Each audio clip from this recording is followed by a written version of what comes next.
All right, welcome to the channel for the first time viewers. Welcome back to my existing subscribers. Gonna go through my X670 BIOS real quick. I get this question a lot, but I'm gonna see if we can go ahead and get her done this time around. Let me switch my KVM switches. All right, give it a second. See if I can catch the BIOS.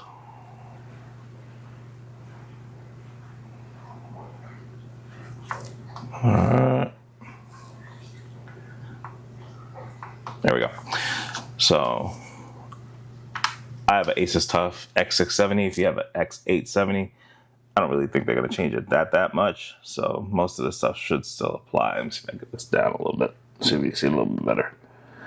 It's about as good as it's getting, boys. All right. There we go. All right. So F7 gets you to advanced settings. And there we go.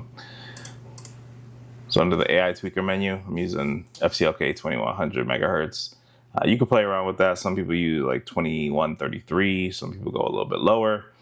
Core tunings for configuration for gaming is legacy for me. I want to say when I was messing around with that and auto, I just ended up picking legacy just for stability's sake. Turbo game mode turned off. This is really like a dual CCD issue or feature. It turns off the second CCD. So on a 9950X3D, it will help out a little bit more. GPU boost on auto. A lot of this is just simple stuff that I left on auto. Now my memory timings, you've got CL34 7600. And one thing you can do on these Asus boards is you can go into this memory presets option, which is right up here. Let me click off. You'll probably be able to read it better. So memory presets allows you to pretty much pick a default memory set, right? You're probably going to need to tweak the voltage and some things like that to get it stable. And then what you can do is just manually play around with these timings if you know how to tune. But I'm just going to run through these so you can kind of see what my timings are. This is a little bit of what I was using with A-die, tweaked a little bit, loosened a little bit so that I can actually have M-die work, right? So I can't use the same tight time as I had on A-die because they're not, unless I'm using like 1.55 volts, which I don't do. Then you have to do your UCLK equals memory clock divided by 2 so you can enable higher than 6400 RAM. For those of you that don't know that, it should do it automatically. If you throw in a kit that's like 7200 C34 XMP, it should do that automatically. For my PBO, a lot of this is on auto. I was playing around with the scaler trying to get the base voltage just a little bit lower, just to see where I can be stable. But scaler's on manual. I've used it on auto before, and I've used it 10x. So for the CPU boost clock override, this is just where there's thermal headroom, how far your CPU could boost. So right now I have mine on 200 megahertz, which really gets me to just under that 5.4 gigahertz. In the heavier games, I'm like high 5.3s, right? Then you have your curve optimizer. So I use a negative 11 core. You see a lot of YouTubers, a lot of people talking about like, I'm able to get negative 30. I have never been able to get that low without issues that I've started to notice. Like I notice if I go below 15, like if I go to negative 20, negative 21, the games will run just fine. But then I have like things like USB dropout, right? So you'll hear a device randomly disconnect, where I'm running negative 11, I don't have that issue. I could investigate a little bit further, but again, at negative 11, I don't have that issue. That's pretty much the long and the short of the BIOS real quick. I use offset to try to lower the voltage a little bit.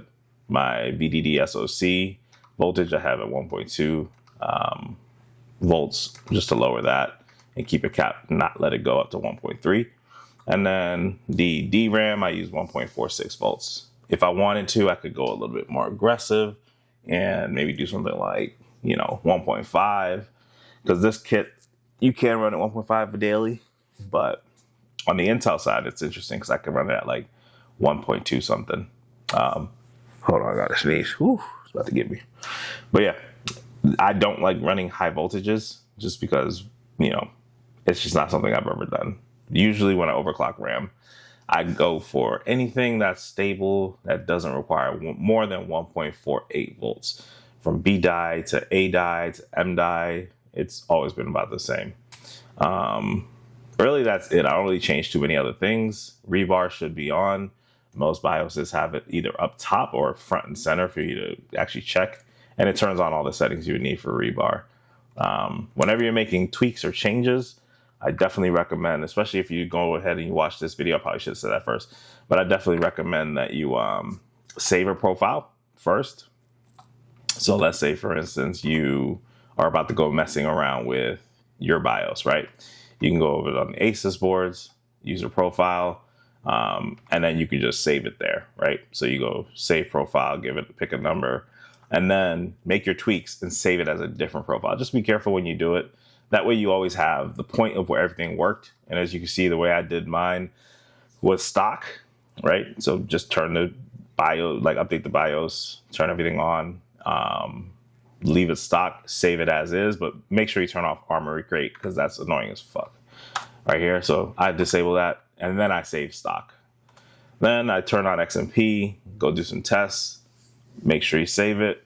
And then I have another profile. Okay, so XMP and stock work fine. And I create another profile for test OC.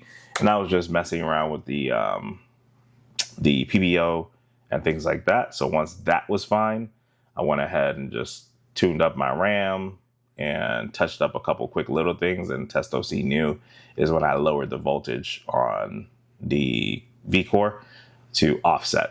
So yeah, that's my BIOS. It's an update. It's not a full breakdown. Definitely, if you're not too comfortable with this screen, I wouldn't go around and just mess around with anything. But worst case scenario, you save yourself a profile so you can go back to it. Keep an eye on your temperatures because there are some safeguards built into these chips. So, but if for some reason you bypass them or turn them off and went through so many submenus that's where you ended up, just go back and you can actually reload that profile. Keep an eye on temperatures, keep an eye on power draw, just to make sure everything's on the up and up. Know kind of the parameters of your chip, right? Anything over 90 C is like the danger zone. So when you're running stress tests, you might reach that high on an X3D. Really doesn't get that high. This is like if you're doing a 9700X or something normal like that.